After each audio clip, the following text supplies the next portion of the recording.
ನೀವೀಗ ಕೇಳುತ್ತಿದ್ದೀರಾ ಮಾಹಿತಿ ಖಜಾನೆಯ ಕಾರ್ಯಕ್ರಮಗಳನ್ನು.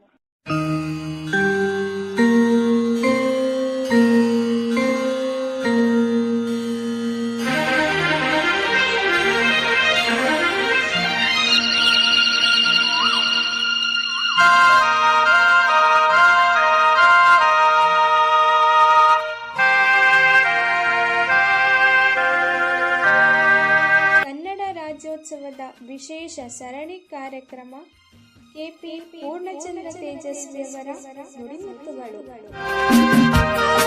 ಬನ್ನಿ ಕೇಳಿ, ಜೀವನದಲ್ಲಿ ಅಳವಡಿಸಿಕೊಂಡು ಇನ್ನಷ್ಟು ಉತ್ತಮವಾದ ಜೀವನವನ್ನು ನಡೆಸೋಣ. ಬೆಲ್ ಐಕಾನ್ ಅನ್ನು ಕ್ಲಿಕ್ ಮಾಡುವುದರ ಮೂಲಕ ಸಬ್ಸ್ಕ್ರೈಬ್ ಆಗಿ.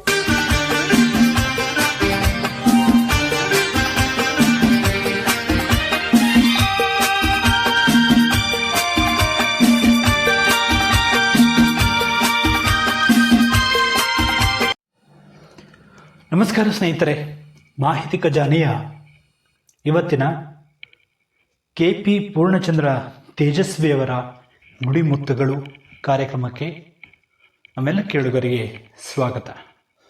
ಇವತ್ತಿನ ನುಡಿಮುತ್ತನ್ನು ನೋಡುವಂತಹ ಸಮಯ. ನಾವು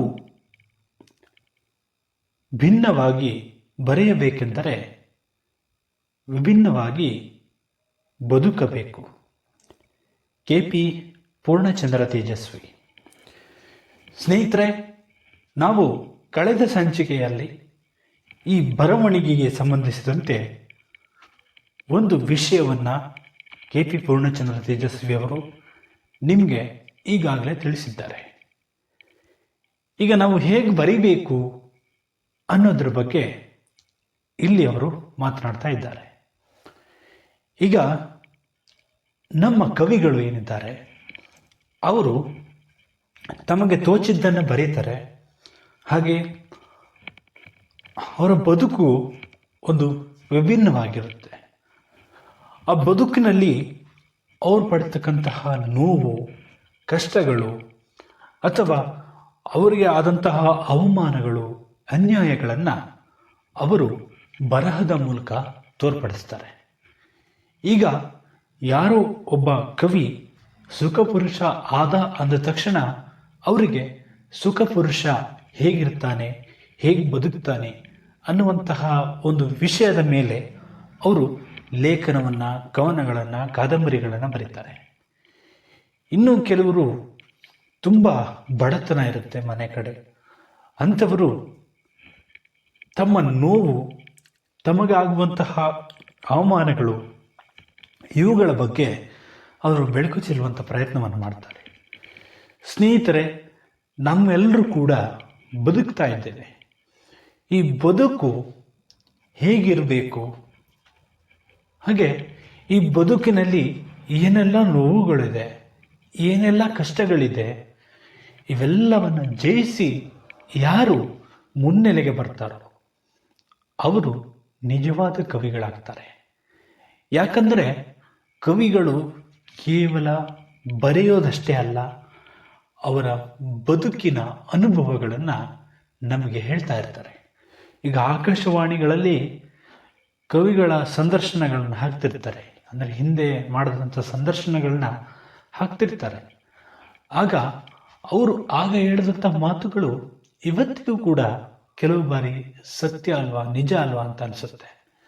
ಹಾಗೆ ಒಂದು ಕವಿಯ ಸಂದರ್ಶನ ಮಾಡ್ತಾ ಇದ್ವಿ ಅಥವಾ ಕವಿ ಯಾರನ್ನಾದರೂ ನಾವು ಸಂದರ್ಶನ ಮಾಡ್ತೀವಿ ಅಂದರೆ ಮೊದಲು ಆ ಒಂದು ವಿಷಯದ ಬಗ್ಗೆ ನಮಗೆ ಜ್ಞಾನ ಇರಬೇಕಾಗತ್ತೆ.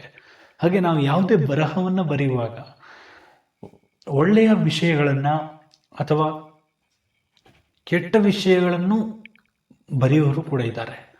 ಆದರೆ ಬರವಣಿಗೆಯಲ್ಲಿ ಒಳ್ಳೆಯ ವಿಷಯಗಳಿರಬೇಕು. ಅಷ್ಟೇ ಅಲ್ಲದೆ ನಿಮ್ಮ ಮಾತುಗಳಿಗೆ, ನಿಮ್ಮ ಬರಹಗಳಿಗೆ ಸ್ವಲ್ಪ ತೂಕ ಅನ್ನೋದು ಇರಬೇಕು ಅಲ್ವಾ. ಹಾಗೆ ನಮ್ಮ ಬದುಕೆ ಒಂದು ಬರಹವಾಗಬೇಕು.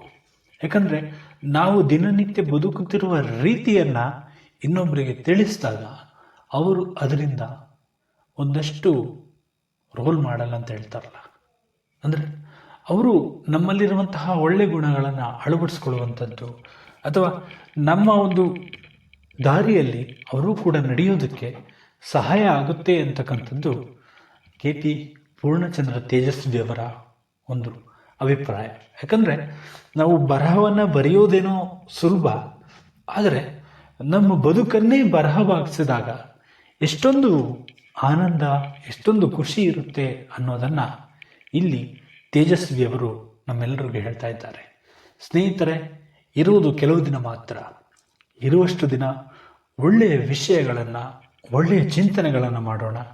ಹಾಗೆ ನಮ್ಮ ಕೈಯಲ್ಲಾದಷ್ಟು ಜ್ಞಾನವನ್ನು ಒಂದಿಷ್ಟು ಸಮಾಜಕ್ಕೆ ಹಂಚುವಂಥ ಪ್ರಯತ್ನವನ್ನು ಮಾಡೋಣ. ನಾವೇ ಇಟ್ಕೊಂಡು ಇದು ಬಿಟ್ಟರೆ ಅದು ನಮ್ಮಲ್ಲಿಯೇ ಮಣ್ಣಾಗೋಗುತ್ತೆ. ಹಾಗಾಗಿ ನಮ್ಮಲ್ಲಿರುವಂತಹ ಜ್ಞಾನ, ನಾವು ಏನೋ ಹೊಸ ಅಭ್ಯಾಸಗಳನ್ನು ಬೆಳೆಸ್ಕೊಂಡಿರ್ತೀವಿ, ಕತೆ ಬರೆಯುವಂಥದ್ದು, ಕವನಗಳನ್ನ ಬರೆಯುವಂಥದ್ದು, ಅಥವಾ ಒಂದು ಕಾದಂಬರಿಗಳನ್ನ ಬರೆಯುವಂಥದ್ದು, ಪುಸ್ತಕಗಳನ್ನು ಓದತಕ್ಕಂಥದ್ದು, ಇವೆಲ್ಲವನ್ನು ಕೂಡ ನಾವು ರೂಢಿಸ್ಕೊಂಡಿರ್ತೀವಿ. ಆಗ ನಮಗೇನೋ ಒಂದು ಕಥೆ ಹೇಳಬೇಕು ಅಂತ ಅನಿಸುತ್ತೆ, ಅಥವಾ ಏನೋ ಒಂದು ಮಾಹಿತಿಯನ್ನು ಕೊಡಬೇಕು ಅಂತ ಅನಿಸುತ್ತೆ. ಅಂಥವರಿಗೆಲ್ಲ ಮಾಹಿತಿ ಖಜಾನೆಯಿಂದ ವೇದಿಕೆ ಮಾಡಿಕೊಡ್ತೀವಿ. ನೀವು ನಮ್ಮನ್ನು ಸಂಪರ್ಕ ಮಾಡ್ಬೋದು ಅಂತ ಹೇಳ್ತಾ, ಇನ್ನು ಈ ನಮ್ಮ ವಾಹಿನಿ, ನಿಮ್ಮ ವಾಹಿನಿಯನ್ನು ಯಾರು ಸಬ್ಸ್ಕ್ರೈಬ್ ಮಾಡಿಲ್ಲ, ಈ ಕೂಡಲೇ ಸಬ್ಸ್ಕ್ರೈಬ್ ಮಾಡ್ಕೊಳ್ಳಿ ಅಂತ ಹೇಳ್ತಾ ಮತ್ತೆ ಮುಂದಿನ ಕಾರ್ಯಕ್ರಮದಲ್ಲಿ ಭೇಟಿಯಾಗೋಣ. ನಮಸ್ಕಾರ.